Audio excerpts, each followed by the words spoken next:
Depuis le dernier épisode sur les 5 conversations pour couple heureux, des personnes m'ont fait part d'une difficulté bien réelle. Elles m'ont dit je veux bien avoir des conversations, mais mon ou ma partenaire n'aime pas parler. Il ou elle n'aime pas parler de lui ou d'elle. C'est compliqué de s'asseoir et de discuter d'un sujet qui demande de s'ouvrir, de partager ce qu'on ressent. Et c'est une situation fréquente. Elle est souvent très frustrante parce que dans un couple, la parole est un moyen puissant de se sentir relié, et quand l'un parle et que l'autre reste silencieux, ça peut créer une distance, une impression de déséquilibre, voire de rejet, d'indifférence. Mais avant de chercher des solutions, il est important d'accueillir cette réalité, de la regarder en face, parce que ce n'est pas une anomalie. Ce n'est pas forcément une preuve d'indifférence. Très souvent, derrière le silence, il y a une histoire, une protection, une difficulté ou tout simplement un apprentissage qui est manquant.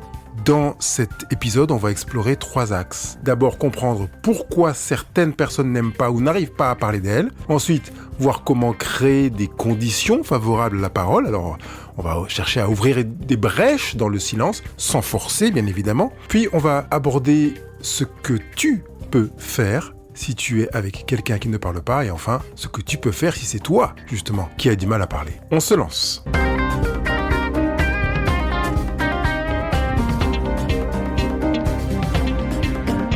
Il y a donc bien des raisons pour lesquelles les personnes ne parlent pas d'elles.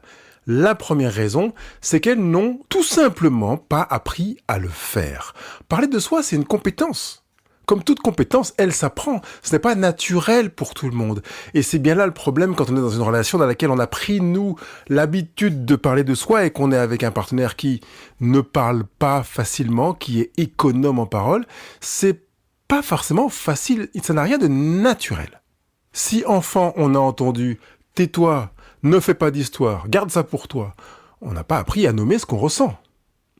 On n'a pas appris à explorer son monde intérieur à travers les mots. Alors forcément, plus tard, dans une relation amoureuse, cette difficulté réapparaît, ou plutôt ce trait, ce fonctionnement réapparaît, et peut apparaître comme étant une difficulté, parce qu'il y a des partenaires qui ne se plaignent pas que leur partenaire ne parle pas. Ils trouvent ça agréable, appréciable. Ce n'est pas que la personne est fermée aux autres non plus, elle est souvent d'abord fermée à elle-même, ou plutôt discrète sur elle-même. Elle n'a pas un accès au champ émotionnel qui est considérable et qui fait qu'elle estime que c'est normal d'être réservée, de peu parler, voire de se taire. Elle n'a pas appris à mettre des mots sur ce qu'elle ressent. Des recherches ont été faites en intelligence émotionnelle, notamment celles de Mayer, Salovey et Caruso, qui ont bien montré que la capacité à reconnaître et exprimer ses émotions est fortement influencée par le contexte éducatif et familial. Ce n'est donc pas un défaut de caractère, c'est un manque d'apprentissage ou une marque d'apprentissage. La deuxième raison pour laquelle on peut être économe en parole et être qualifié de celui ou celle qui ne parle pas, c'est qu'on a le sentiment que ce qu'on va dire n'est pas intéressant. Ce sont des personnes qui se disent « Pourquoi je parlerai de moi ? Ce que je ressens n'a aucun intérêt ». Et cette idée n'arrive pas par hasard. Elle est souvent liée à une faible estime de soi ou à des expériences passées où leur parole n'a pas été entendue ou respectée, où elles ont eu parfois l'impression que des gens parlaient pour ne rien dire ou parlaient trop d'eux et ont considéré, soit parce qu'ils ont reçu ces remarques, soit parce qu'ils ont été témoins de remarques de ce genre, qu'il était malvenu de prendre le temps de porter la voix sur soi alors qu'elle ne valait pas la peine d'être entendue. Et dans ces conditions, parler devient inutile. La troisième raison, c'est la peur de la vulnérabilité. Parler de soi, ce n'est pas neutre. C'est montrer une partie de soi, qu'on ne contrôle pas entièrement d'ailleurs. C'est se rendre visible, se découvrir, enlever les voiles et les couvertures. Et pour certaines personnes, c'est dangereux. C'est s'exposer à un risque de critique, de rejet, de blessures supplémentaires, alors qu'elles ont déjà dans leur bagage beaucoup trop de blessures selon elles, ou, même si c'est pas en nombre, des blessures suffisamment difficiles à porter au présent. Blessantes encore, à vif. Et ça fait remonter des émotions enfouies ou simplement les exposer à quelque chose qu'elles n'ont pas envie d'affronter. C'est pas au programme de souffrir encore une fois en prenant en plus l'initiative de s'exposer à cette souffrance. Donc le silence devient une forme de protection. Il est hors de question que je me place en cible et puis après que je m'étonne qu'on me tire dessus. Ça sous-entend qu'il y a une croyance derrière. Ça veut dire que on part du principe que l'environnement est risque de menace. La quatrième raison que je vais pointer du doigt aujourd'hui, c'est la peur de la contradiction. Il y a des personnes pour qui être contredit, c'est pas simplement discuter. C'est se sentir remis en cause dans ce qu'elles sont. C'est perçu comme une attaque, une mise en danger. Plutôt que de risquer ce moment inconfortable, ces personnes-là choisissent de ne rien dire. Ne rien dire étant un moyen de limiter, de se voir contredit, et donc de ne pas s'exposer au risque. C'est effectivement là également un signe de peur qui peut être adossé également à un des éléments ou à plusieurs éléments que j'ai mentionnés plus haut, le risque de la vulnérabilité et une faible estime de soi. Cinquième raison et dernière raison que je vais évoquer aujourd'hui, parfois c'est pas une peur mais simplement une question de tempérament. Certaines personnes sont plus tournées vers l'action que vers la parole. Certains ont besoin de plus de temps pour formuler leurs pensées. Elles ont besoin de silence, de désert, d'introversion. Et l'introversion joue. Les différences de rythme jouent. La culture joue. On est sur l'éducation aussi, le bain dans lequel on a grandi. Évidemment, le bain dans lequel on a grandi nous teinte. C'est pas donc un manque de profondeur. C'est juste une façon d'être qui légitimement est considérée comme étant naturelle, alors que, comme je l'ai dit dès le début, elle ne l'est en rien. En résumé, le silence n'est jamais rien. Il a toujours une raison. Et comprendre ces raisons est une étape essentielle. Même, je trouve symboliquement enrichissant de se dire que le silence parle. Comme en musique. Quand on fait une pause, un silence, c'est parce qu'on veut dire quelque chose avant ce que l'on va continuer à dire après. J'aimerais qu'on focalise maintenant notre attention sur la capacité à passer de la difficulté à parler de soi à une ouverture de soi qui est progressive. Parler d'abord, ça ne se force pas. Ce qui compte, c'est pas de faire parler l'autre, mais de créer un terrain qui rend la parole possible. Donc la première étape va être de se reconnecter à soi. Et pour parler, il faut d'abord savoir ce qu'on ressent. D'où l'intérêt de se reconnecter à soi. Beaucoup de personnes qui ne parlent pas n'ont pas accès à leurs propres émotions. Un bon début peut être simple, noter ce qu'on ressent dans un carnet ou dans le téléphone, se poser chaque jour des questions basiques comme « Qu'est-ce que j'ai aimé aujourd'hui ?» ou « Qu'est-ce qui m'a contrarié aujourd'hui ?» « Qu'est-ce que j'aurais préféré vivre aujourd'hui ?» « Qu'est-ce que j'ai vécu aujourd'hui que je n'ai pas aimé comme j'aurais voulu l'aimer ?» Sous-entendu frustration. Donc la parole commence par cette connexion à soi. On va prendre une certaine température. Deuxième étape, c'est de changer le contexte. Le face-à-face peut être vécu comme une mise en examen. Donc si ton partenaire a une difficulté à parler de lui, mieux vaut ne pas t'asseoir en face de lui pour commencer à envisager de parler avec lui. Donc peut-être le moyen qui peut lui permettre de se sentir à l'aise, c'est quand vous êtes au volant de la voiture, vous êtes côte à côte et en plus il y a une occupation ou des distractions disponibles à proximité. Il est aussi possible de le faire quand tu es contre lui, donc côte à côte toujours, même dans la maison, ou la tête sur ses jambes, ou je ne sais pas, mais quelque chose qui fait qu'on n'est pas dans un face-à-face, dans une sorte de confrontation. Donc on va choisir un moment différent et ça peut changer énormément de choses. Parce qu'une discussion pendant une balade, par exemple, ou un café côte à côte, un échange dans la voiture, comme je viens d'évoquer, ou même un vocal ou une lettre, peut participer à créer un environnement différent qui va influencer énormément sur la sécurité ou l'insécurité perçue par le partenaire. Troisième étape, c'est de commencer par des sujets neutres ou légers, où il n'y a pas besoin de lancer de grandes conversations profondes immédiatement. On peut très bien commencer par parler de souvenirs, d'anecdotes, de goûts, de petites choses quotidiennes, banales, qui paraissent banales. Donc le sujet n'est pas ce qui compte c'est de créer une habitude de parole. Parmi les sujets qu'on pourrait considérer comme banals, il pourrait y avoir alors, comment tu as vécu ton match ? Si ton partenaire joue dans une équipe et qu'il a joué un match, ou bien l'entraînement, c'était un entraînement ordinaire, qu'est-ce que tu veux que tu dis ordinaire, ça veut dire que tu as l'impression que tu n'as pas progressé. Ah si, j'ai progressé. Alors, en quoi tu veux dire qu'il est ordinaire ? Et là, tu peux avoir ton partenaire qui te dit « Bon, tu me gonfles avec tes questions. » Ok, j'accepte. La quatrième étape consiste à créer un espace sécurisé. Personne ne s'ouvre avec empressement dans un climat de jugement ou de tension. Pour qu'une parole puisse émerger, on va dire, la personne doit sentir qu'elle ne se sent pas corrigée, interprétée ou que ses mots ne seront pas retournés contre elle. Et parfois, le silence est nécessaire pour que la parole trouve sa place. On va laisser des silences. On va laisser le temps de la réflexion. Ce qui permet à une parole de naître, ce n'est pas la bonne question, parfois c'est l'absence de menace. Et quand tu intègres cette réalité-là, tu vas te rendre compte que si tu fais partie de ceux qui critiquent beaucoup ton partenaire, il va avoir de grandes chances de nourrir la pensée que s'il dit quelque chose qui semble ne pas correspondre à ce que tu attends, il s'expose à une menace.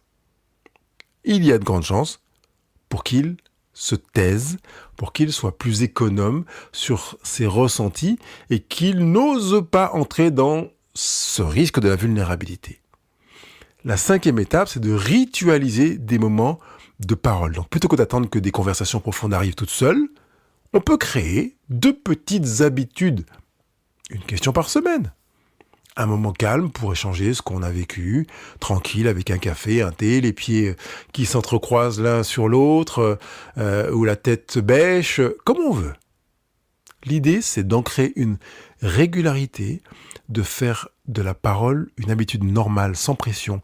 Et il sera un jour possible, au bout de quelques mois, d'aborder des sujets qui n'exposent pas à un risque. D'ailleurs, j'ai proposé de se coucher tête bêche sur le dos, ou sur le côté, comme on veut. C'est une excellente idée parce qu'on sait que le partenaire ne peut pas nous regarder, il ne peut pas voir nos mimiques, parce qu'il est couché sur le dos en train de regarder le plafond, ou le paysage si on est dehors. Donc on peut parler de choses et faire l'effort et choisir de ne pas se regarder quand on aborde ces choses-là, de manière à s'entraîner progressivement à partager des sujets dans le cadre d'une ritualisation conjugale. Alors, ce que tu peux faire, si tu es avec quelqu'un qui ne parle pas, eh bien, c'est que tu peux, alors déjà te sentir seul, c'est pas évident, et c'est pour ça que je vais te proposer des choses à faire. Et cette solitude, elle peut vite devenir frustration, agacement, voire blessure. Mais la manière dont tu réagis à ce silence peut justement ouvrir une brèche. D'où l'intérêt d'apprendre à faire quelque chose pour ne pas voir la porte se refermer de manière définitive. Première chose que tu peux faire, c'est éviter les reproches. Même les reproches déguisés. Oh, j'aurais bien préféré que tu fasses ceci ou cela. C'est un reproche déguisé. Oh, t'aurais pu venir à l'heure. C'est un reproche déguisé. Donc, des phrases évidemment assez évidentes comme tu ne dis jamais rien, ou je parle toute seule, ou tout seul, c'est souvent reçu comme des attaques. Donc, même si ton intention est d'exprimer ta frustration, et parfois même de mettre un petit électrochoc à ton partenaire pour qu'il se dise « Alors, finalement, oui, je vais parler », eh bien, sache que quand tu lui envoies une décharge, il choisit d'encore plus se fermer. Donc, c'est un message pour lui dire, mais t'es pas à la hauteur, quoi. T'es pas capable. Tu es à côté de ce que je voudrais. Ce genre de remarque ne déclenche pas la parole. Ça déclenche la défense, la protection. Même si j'entends qu'exprimer ce que tu ressens est complètement légitime, il est nécessaire d'apprendre à le faire sans accuser, parce que là, ça devient constructif. Quand le silence s'installe trop souvent, tu pourrais plutôt lui dire « J'ai l'impression de porter le lien tout seul quand le silence s'installe trop longuement et que tu ne partages pas ce que tu penses ou que tu ne réponds pas à mes questions, et j'ai besoin de te sentir là, même si c'est à ta manière. » Sous-entendu, même si c'est avec un petit mot. Même si c'est pour me dire « Écoute, je me sens pas d'en parler maintenant. Je sens qu'il y a quelqu'un, en fait. » Deuxième chose que tu peux faire, c'est valoriser les petits partages. Quand une personne n'est pas à l'aise avec la parole, chaque mot prononcé est un effort, tu peux imaginer. Même si ça te paraît insuffisant, c'est déjà un effort, c'est un pas. Donc si tu soulignes uniquement ce qui manque, la personne va se replier. Alors que si tu reconnais ces efforts, même quand ils sont minimes, minimissimes, tu encourages la confiance. Alors fais-le. Autre chose que tu peux pratiquer pour encourager à la prise de parole, c'est la curiosité bienveillante, pas l'interrogatoire, qui fait qu'on peut avoir un partenaire, comme certains m'ont dit, il me dit « Mais t'es flic ou t'es psy ? Je te demande pas d'être mon psy. » L'idée est justement d'éviter de poser des questions en rafale, qui donnent l'impression qu'on veut tout savoir, qu'on veut mettre l'autre sous pression et qu'on serre jusqu'à ce que quelque chose sorte. Je rappelle que j'ai parlé du silence tout à l'heure, de l'attente, de la pause. La curiosité bienveillante, c'est une seule question ouverte, suivie d'un vrai silence et d'une écoute. Pas de jugement, pas d'analyse, pas d'interprétation, juste une présence disponible, et c'est dans cette atmosphère que la parole peut germer.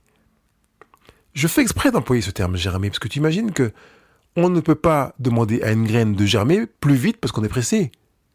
Ça pose évidemment la question de se dire à quel moment est-ce que je pose certaines questions à mon partenaire? Est-ce que c'est à des moments où il est crevé? Est-ce que c'est à des moments où il est pressé? Est-ce que c'est à des moments où il est préoccupé? Évidemment, s'il est préoccupé ou fatigué, il y a une forme de pression qu'on pourrait appeler stress. Quand il y a de la pression, il n'est pas disposé à s'exprimer. Il a peut-être besoin de temps, surtout s'il est économe en parole. Je rappelle d'accepter le silence, puisque c'est une étape nécessaire pour ne pas se retrouver dans une impasse. C'est pas parce que l'autre ne parle pas maintenant qu'il ne parlera jamais. Parce que le silence peut être une étape en réalité, une phase de maturation et parfois même une observation pour voir comment tu vas réagir, toi qui es impatient ou impatiente quand ton partenaire parle. Je veux bien parler, mais je voudrais d'abord voir comment tu gères le silence que je t'offre. Est-ce que je vais être jugé, catalogué, renvoyé dans les cordes, ou est-ce que tu vas accepter ce silence comme étant une manifestation de moi, un dire non dit? Certaines personnes ont besoin de temps pour se sentir suffisamment en sécurité. Et si tu acceptes ça, tu retires la pression. Et cette absence de pression ouvre souvent davantage que les demandes répétées. Je pose une question, je fais silence, je te laisse mûrir et je te laisse venir. Si je vois que tu ne viens pas, je peux peut-être te poser une question au bout de 30 ou 45 secondes. Je vois que tu prends le temps de la réflexion. C'est bien ça? Ça peut être une de ces questions. Autre chose que tu peux faire si ton partenaire ne parle pas facilement, eh bien, c'est déjà ne pas confondre fermeture temporaire et rejet. Ne pas parler n'est pas forcément une preuve de désamour. Certains se disent, il s'en fiche de moi, il ne m'aime pas puisqu'il ne me parle pas. Alors que ce silence peut protéger l'autre de ses peurs, de ses émotions, de son inconfort, de sa peur, de sa vulnérabilité. Et si tu interprètes systématiquement ce silence comme un rejet personnel, tu risques d'ajouter une tension supplémentaire et d'alimenter le cercle vicieux. Il parlera de moins en moins. Distinguer ces deux réalités, le silence protecteur et le rejet, change énormément de choses dans ta posture. Premièrement, tu ne souffriras plus. Deuxièmement, tu accepteras l'autre dans sa démarche. Troisièmement, tu te diras qu'il y a entraînement conjugal à mettre en œuvre, etc., etc. Alors maintenant, je voudrais m'arrêter sur ce que toi, tu peux faire si c'est toi qui ne parles pas. Parce que si tu as du mal à parler de toi, c'est pas une faiblesse, tu as bien compris. J'ai pris le temps d'expliquer dès le tout début les raisons pour lesquelles on peut ne pas parler. Et tu as remarqué qu'il n'y a aucunement allusion à une faiblesse. Ce n'est pas une anomalie non plus. Et je l'ai dit dès le début, ce n'est pas un dysfonctionnement, un problème en soi, puisque des partenaires trouvent même génial d'avoir à leur côté un partenaire qui est économe en parole. C'est souvent une manière de te protéger. Et c'est aussi souvent le résultat de ce que tu as vu faire dans ta famille. Mais tu pourras me dire, mais Pascal, c'est pas pour protéger, c'est parce que j'ai grandi comme ça, voilà, je suis comme ça. Oui, t'es comme ça parce que tes parents, ou l'un de tes parents, oncle, tante ou grands-parents, étaient comme ça et avaient mis cette stratégie en place pour se protéger, donc tu es comme ça, oui. Mais tu n'es pas forcément conscient que ta démarche consiste à te protéger.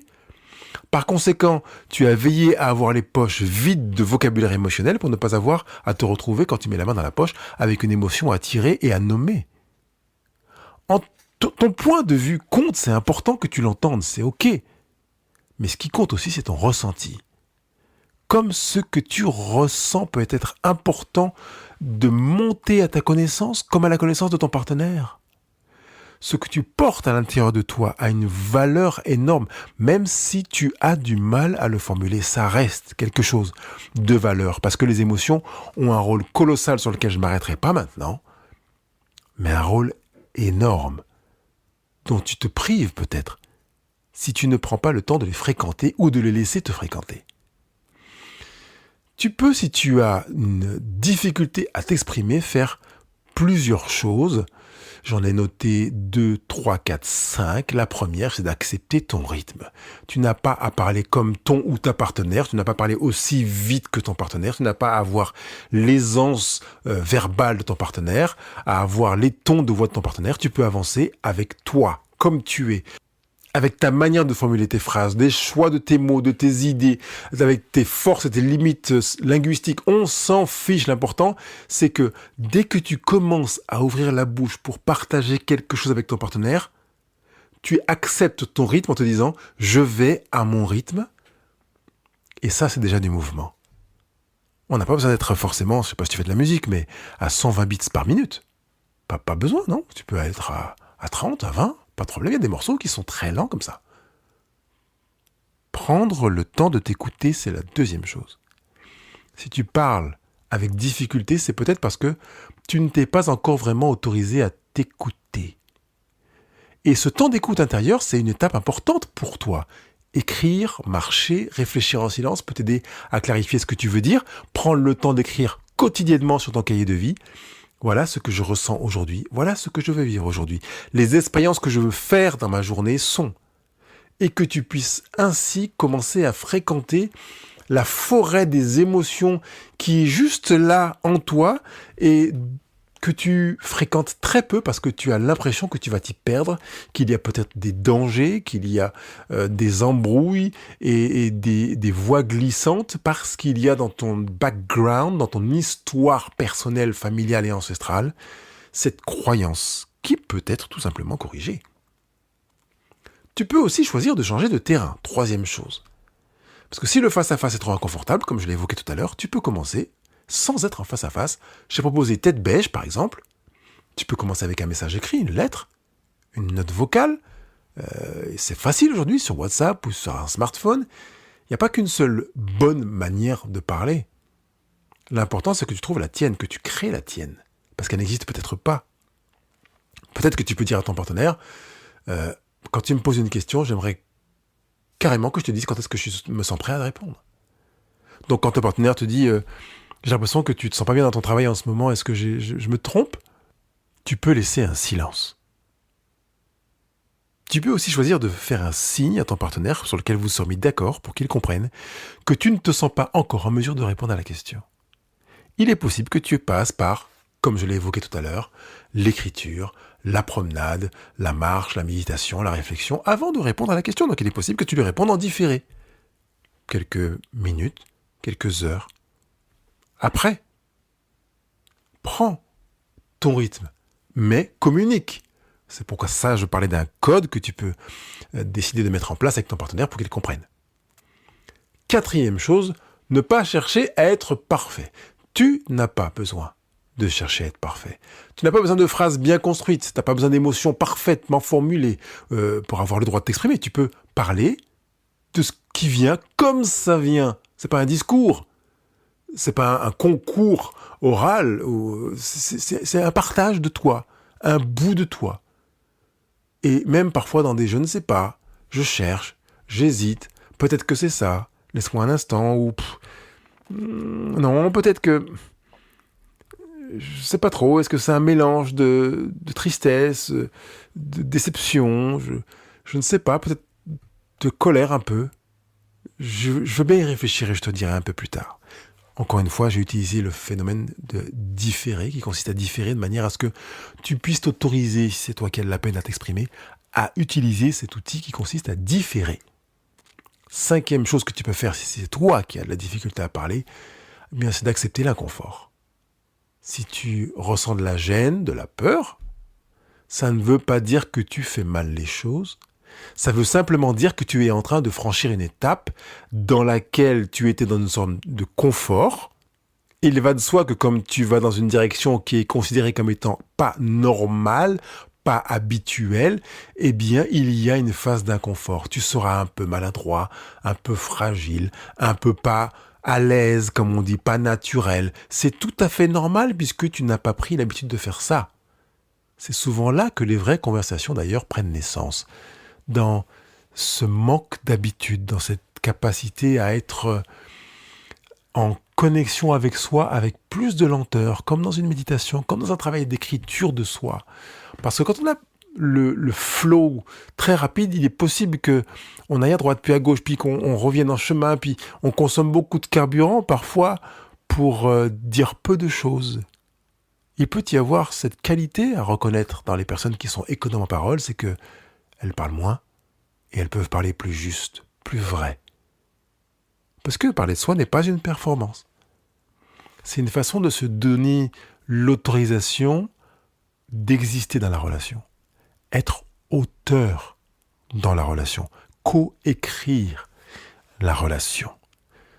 Le silence dans un couple, c'est pas une fatalité. C'est pas une impasse. Et derrière le silence, il y a souvent une histoire, des blessures, des croyances, un apprentissage que tu as eu ou que tu n'as pas eu, comme je l'ai dit dès le début. Et la parole, bonne nouvelle, s'apprend. Comme marcher, comme aimer. Et ce qui rapproche, c'est pas la grandeur des conversations, mais la qualité de l'espace dans lequel elle peut exister. Même la finesse, la miniaturisation de certains instants. Où l'un a dit une parole, l'autre a été en silence, il a écouté. Il a perçu. Et il lui a dit, tu crois ? Ouais. Je savais pas que tu en étais là. Eh bien, écoute, moi non plus. C'est en te répondant que je me suis rendu compte que j'en étais là. Et comment tu vois les choses maintenant ? Je sais pas encore. Je sais pas quoi te dire. Tu veux bien me tenir au courant quand ça deviendra un peu plus clair et que tu verras un mot qui pourrait t'aider à répondre à ce « comment tu vois les choses ?» Oui, bien sûr. Je vais y réfléchir. Si tu es celui ou celle qui se tait, je rappelle d'avancer à ton rythme.